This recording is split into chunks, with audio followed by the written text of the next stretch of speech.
Assalamualaikum warahmatullahi wabarakatuh. Salam sejahtera untuk kita semua. Puji syukur atas nikmat yang Tuhan limpahkan sehingga kita dapat berkumpul dalam keadaan sehat di malam hari ini. Bapak yang saya hormati, saya sangat senang dapat hadir di hadapan kamera ini. Perkenalkan, nama saya Roni dari Selat Panjang, Kabupaten Kuburaya. Jadi izinkan saya di sini untuk menjelaskan beberapa menit ke depan untuk menjelaskan kepada Bapak mengenai istilah harta dalam Islam. Jadi di istilah harta dalam Islam itu ada beberapa ayat. Yang pertama Quran surah An-Nisa ayat 9, Quran surah An-Nafal ayat 48, yang ketiga Quran surah Ali Imran ayat 14, dan yang keempat Quran surah Al-Kahfi ayat 46, yang dimana ayat-ayat Al-Quran tentang harta itu di Quran surah An-Nisa. Baik, di sini juga ada Quran surah Al-Kahfi ayat 46.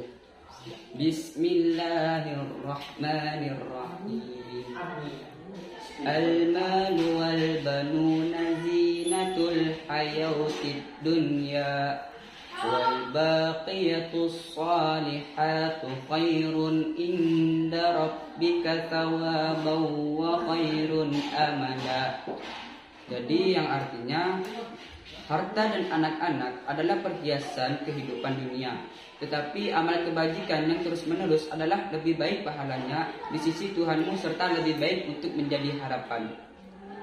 Jadi harta dan anak-anak adalah perhiasan kehidupan dunia, baik dan indah sifatnya serta bermanfaat bagi manusia, tetapi dapat memperdayakan dan tidak kekal. Tetapi amalan-amalan yang kekal lagi, soleh yang dilakukan karena Allah dan sesuai tuntunan agama adalah lebih baik pahalanya di sisi Tuhanmu, serta lebih baik untuk menjadi harapan yang dapat membawa kepada kebahagiaan yang kekal sampai di akhirat nanti. Yang berutang karena belum ada uang untuk membayar, meminta penangguhan dan menjanjikan akan membayar dengan tambahan yang ditentukan. Setiap kali pembayaran tertunda ditambah lagi bunganya. Inilah yang dinamakan riba, berlipat ganda. Dan Allah melarang kaum muslimin melakukan hal yang seperti itu. Jadi Ar-Razi memberikan penjelasan sebagai berikut. Bila seseorang berutang kepada orang lain sebesar 100 dirham dan telah tiba waktu membayar utang itu, sedang orang yang berutang belum sanggup membayarnya, maka orang yang berberi utang itu membolehkan penangguhan pembayaran utang itu asal saja yang berutang mau menjadikan utangnya menjadi 200 dirham atau 2 kali lipat.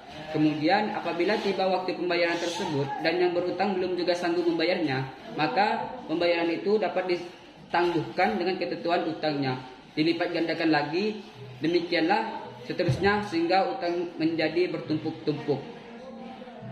Jadi ada juga yang namanya suap. Suap itu ada di Quran surah Al-Baqarah ayat 188 yang berbunyi, wala ta'kulu amwalakum bainakum bil batili wa tadlu biha ilal hukami litakulu fariqam min amwalin nasi bil utsmi wa antum ta'lamun. Jadi yang artinya itu, dan janganlah kamu makan harta di antara kamu dengan jalan yang batil, dan janganlah kamu menyuap dengan harta itu kepada para hakim dengan maksud agar kamu dapat memakan sebagian harta orang lain itu dengan jalan dosa, padahal kamu mengetahuinya.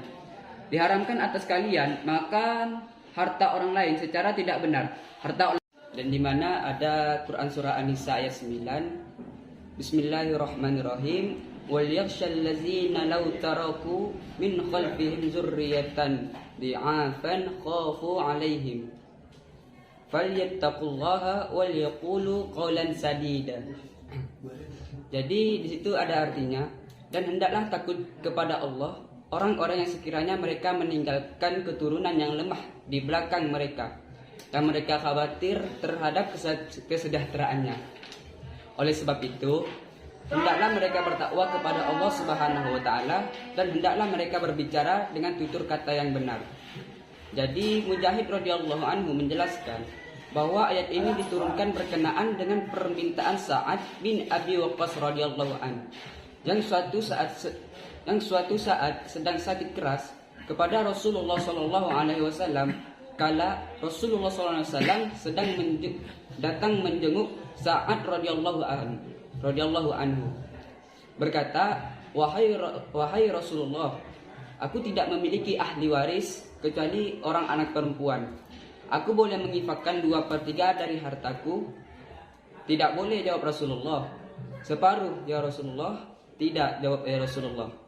Lagi jika 1/3 ya Rasulullah, Rasulullah SAW pun mengizinkan. Ya, sepertinya juga sudah banyak. Rasulullah SAW lalu bersabda, lebih baik kamu meninggalkan ahli warismu dalam keadaan berkecukupan daripada miskin yang meminta-minta kepada manusia. Hadis riwayat Bukhari dan Muslim. Jadi di Quran surah An-Nisa itu, ayat ini memberikan anjuran untuk memperhatikan nasib anak-anak mereka apabila menjadi yatim. Dan hendaklah takut kepada Allah orang-orang yang sekiranya mereka meninggalkan keturunan di kemudian hari anak-anak yang lemah dalam keadaan yatim yang belum mampu mandiri di belakang mereka. Yang mereka khawatirkan terhadap kesejahteraannya lantaran mereka tidak terurus, lemah dan hidup dalam kemiskinan. Seperti itu.